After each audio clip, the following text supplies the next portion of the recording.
चला आज एका अशा व्यवसायाबद्दल बोलूया जिथे मागणी प्रचंड आहे आणि नफा तर त्याहूनही जबरदस्त. आज आपण फिलिल बनवण्याच्या व्यवसायाची संपूर्ण ब्लूप्रिंट पाहणार आहोत, म्हणजे अगदी सुरुवातीच्या आयडियापासून ते एक यशस्वी ब्रँड उभा करण्यापर्यंत सगळं काही. कमी बजेटमध्ये एखादा मस्त चालणारा बिझनेस सुरू करायचा आहे का? हो ना, हा प्रश्न खूप जणांना पडतो. कारण योग्य आयडिया शोधणं हेच खरं तर सगळ्यात मोठं काम असतं. पण याचं उत्तर कुठे लपलं माहितीये? आपल्या रोजच्या गरजा आहेत. स्वच्छता. फेनिलसारख्या उत्पादनांना मागणी कधीच कमी होत नाही. उलट लोकं जशी स्वच्छतेबद्दल जास्त जागरूक होत आहेत, तशी ही बाजारपेठ आणखी मोठीच होतीये. चला, तर मग पटकन बघूया की आज आपण काय काय पाहणार आहोत. आधी संधी काय आहे ते ओळखू, मग बिझनेसचा आराखडा, प्रोडक्ट कसं बनवायचं, त्यात नफा किती आणि शेवटी हा व्यवसाय मोठा कसा करायचा हे सगळं समजून घेऊ. ओके. सगळ्यात आधी आणि सगळ्यात महत्त्वाचा प्रश्न, या व्यवसायात नक्की संधी आहे तरी काय? आणि ही बाजारपेठ नवीन लोकांसाठी इतकी चांगली का आहे? चला बघूया. जरा विचार करा, फेनिल लागतं कुठे नाही? आपलं घर, ऑफिस, शाळा, कॉलेज, हॉस्पिटल, मॉल, अरे प्रत्येक ठिकाणी. याचा अर्थ एकच आहे, या प्रोडक्टला मागणी वर्षभर 24 तास असते आणि हीच कोणत्याही व्यवसायाची सगळ्यात मोठी ताकद असते. आणि हा मुद्दा तर खूपच इंटरेस्टिंग आहे. शहरांमध्ये स्पर्धा आहे, नक्कीच आहे, पण ग्रामीण भागात अजूनही चांगल्या क्वालिटीच्या उत्पादनांची कमतरता आहे. मागणी आहे, पण पुरवठा नाहीये. हीच ती अपॉर्च्युनिटी गॅप आहे जिथे एक नवीन ब्रँड स्वतःची जागा अगदी सहज बनवू शकतो. ठीक आहे, संधी तर मस्त आहे, पण आता कामाला कसं लागायचं? व्यवसायाचा पाया कसा भक्कम करायचा? यामध्ये सुरुवातीचे काही निर्णय आणि कायदेशीर गोष्टी खूप महत्त्वाच्या आहेत. व्यवसायाच्या सुरुवातीलाच एक मोठा निर्णय घ्यावा लागतो.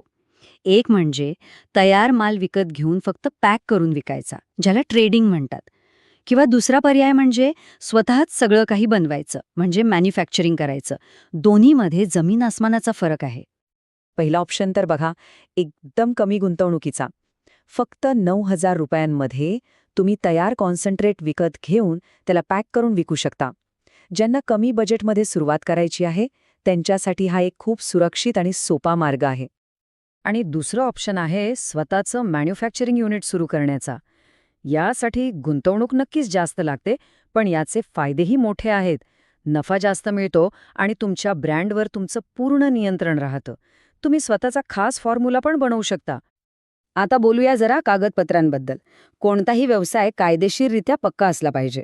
तुमची फर्म नोंदणी, जीएसटी नंबर, लागणारे परवाने आणि ISI मार्क ह्या गोष्टी फक्त कायद्यासाठी नाही आहेत, तर यामुळे लोकांचा तुमच्या ब्रँडवर विश्वास बसतो. चला, आता वळूया सगळ्यात इंटरेस्टिंग भागाकडे, म्हणजे प्रत्यक्ष प्रॉडक्ट बनवण्याकडे. आणि विश्वास ठेवा, ही प्रक्रिया जेवढी वाटते तेवढी अजिबात अवघड नाहीये. खूप सोपी आहे. आपण बनवणार काय? बाजारात साधारणपणे 2 प्रकारचे फेनिल जास्त चालतात. एक म्हणजे काळा फेनिल, जो खूप स्ट्रॉंग जंतुनाशक असतो आणि टॉयलेट किंवा गटारांसारख्या ठिकाणी वापरला जातो.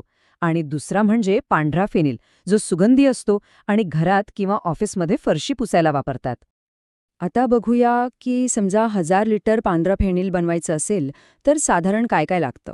यात मुख्य आहे पाईन ऑइल, ज्यामुळे सुगंध येतो आणि जंतू मरतात. मग थोडे क्लिनिंग एजंट्स आणि पॅकिंगचे सामान. सगळं मिळून कच्च्या मालाचा खर्च अंदाजे 22-23 हजाराच्या आसपास येतो. आणि हे बनवायची प्रोसेस? अरे, ती तर एकदमच सोपी आहे. फक्त 4 स्टेप्स आहेत. कॉन्सन्ट्रेट आणि पाणी एकत्र करा, त्यात हवं तर रंग टाका, बाटल्यांमध्ये भरा आणि लेबल लावून सील करा. झालं. हे काम अगदी लहान जागेतही आरामात करता येतो.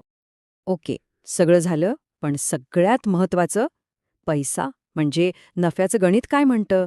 कारण शेवटी आकडेच सांगतात की व्यवसायात किती दम आहे. चला, एक सोपं उदाहरण घेऊया. समजा 1000 बाटल्या बनवायच्या आहेत, तर त्यासाठी लागणारं कॉन्सन्ट्रेट, बाटल्या आणि लेबल्स या सगळ्याचा मिळून खर्च येतो साधारण 20,000 रुपये. म्हणजेच सरळ हिशोब आहे, एक बाटली बनवायला खर्च आला फक्त 20 रुपये. आणि हीच बाटली बाजारात विकली कितीला जाते? साधारणपणे 40 रुपयांना. म्हणजे काय, तर प्रत्येक बाटलीमागे थेट 20 रुपये नफा. सरळ सरळ 50% मार्जिन. जबरदस्त आहे ना?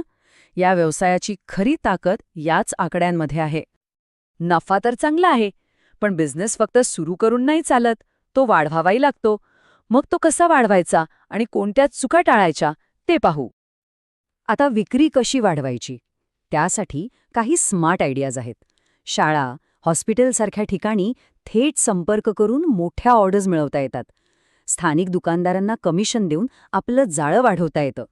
आणि हो, आजकाल तर ऑनलाईन विक्रीचा पर्याय आहेच. पण हे सगळं करताना काही कॉमन चुका आहेत ज्या हमखास टाळायला पाहिजेत.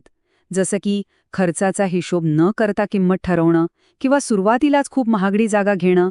या लहान लहान वाटणाऱ्या चुकांमुळे मोठा फटका बसू शकतो.